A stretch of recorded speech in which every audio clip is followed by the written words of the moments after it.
Maruti Suzuki और Toyota ये दोनों ही कंपनी एक जॉइंट पार्टनर है, जिसमें भाई अब तक मारुति की कार्स को ही टोयोटा वाले रिप्लेस करके बेच रहे थे, जैसे ग्लेंजा, अर्बन क्रूजर और हाई राइडर। इसीलिए मारुति ने भी अब कहा है कि भाई हमें भी तो दो कुछ बेचने के लिए। तो भाई टोयोटा ने अपनी इनोवा हाई क्रॉस को दे दिया और कहा ले जा भाई बेच ले। ये टोयोटा की पहली कार होने वाली है जो रिप्लेस होकर सुजुकी के थ्रू बिकेगी, जिसका नाम रखा जाएगा मारुति सुजुकी इनविक्टो, जो कि भाई इनोवा हाई क्रॉस का ही रीबेस्ड वर्जन है, जो कि फाइनली अब इंडिया में लॉन्च हो चुका है। लेकिन भाई उससे पहले मैं आपको ये बता दूं कि टोयोटा हाई क्रॉस के कंपेयर में काफी कुछ डिफरेंस रहने वाला है मारुति सुजुकी इनविक्टो के अंदर, जिसकी वजह से काफी सारे लोग कंफ्यूज हो सकते हैं कि भाई कौन सी कार लेनी चाहिए, कौन सी नहीं लेनी चाहिए। तो चलिए इन दोनों कार को कंपेयर करके देखते हैं कि भाई कौन सी कार आपके लिए बेहतर होने वाली है। तो सबसे पहले बात करते हैं इस कार के एक्सटीरियर डिजाइन के बारे में। तो भाई एक्सटीरियर में ऐसा कोई खास डिफरेंस नहीं है, दिखने में दोनों ही कार सेम है, बस थोड़ा बहुत चेंज किया गया है। जैसे फ्रंट ग्रिल आपको थोड़ी चेंज मिलेगी, इसके अलावा इसके अलॉय व्हील्स और बैकलाइट थोड़े डिफरेंट हैं। इसके अलावा इसकी डिजाइन में कोई भी चेंजेस नहीं किया गया है। साथ ही में आपको वही सारे इनोवा हाई क्रॉस वाले फीचर्स मिलेंगे,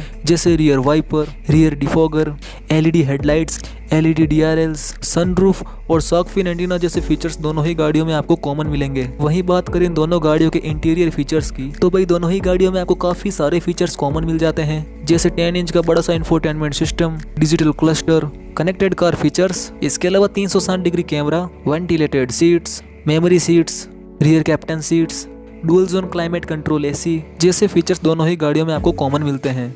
बट इनोवा हाई क्रॉस में आपको JBL sound system, ottoman seats, ADAS जैसे फीचर्स मिलेंगे, बट इनविक्टो में ये सारे फीचर्स नहीं दिए गए हैं। इसके अलावा इन दोनों ही गाड़ियों में कोई डिफरेंस नहीं है। बात करें इन दोनों ही गाड़ियों के इंजन स्पेसिफिकेशन की, तो भाई दोनों ही गाड़ियों में आपको सेम इंजन ऑफर किया गया है, जो है 2 लीटर 4 सिलेंडर हाइब्रिड इंजन, जो आपको 183 bhp पावर और 188 Nm टॉर्क इंजन के साथ और 206 Nm का टॉर्क हाइब्रिड के साथ। इस इंजन के साथ ये कार आपको 23 kmpl तक का माइलेज प्रोवाइड करा देगी।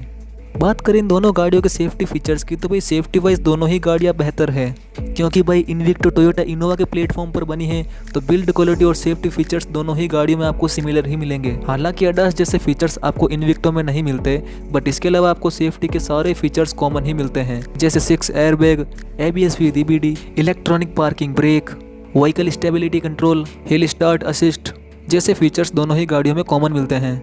अभी हम बात करते हैं इन दोनों गाड़ियों के मेन पॉइंट यानी प्राइसिंग की।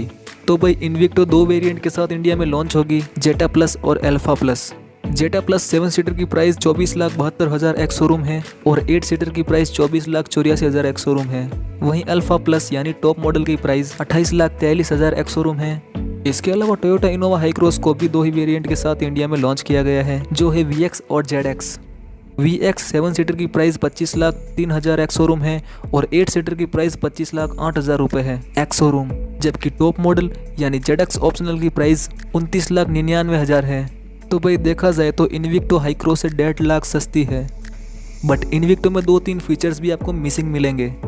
अब बात करते हैं कि भाई कौन सी कार आपको कंसिडर करनी चाहिए, मारुति सुजुकी इनविक्टो या फिर इनोवा हाई क्रॉस। अगर आपको एक वैल्यू फॉर मनी कार चाहिए और भाई 1.5 साल का इनोवा हाई क्रॉस के लिए वेट नहीं करना चाहते, तो आपको इनविक्टो कंसिडर करनी चाहिए, क्योंकि इनोवा हाई क्रॉस में भी 1.5 साल से भी ज़्यादा का वेटिंग पीरियड है।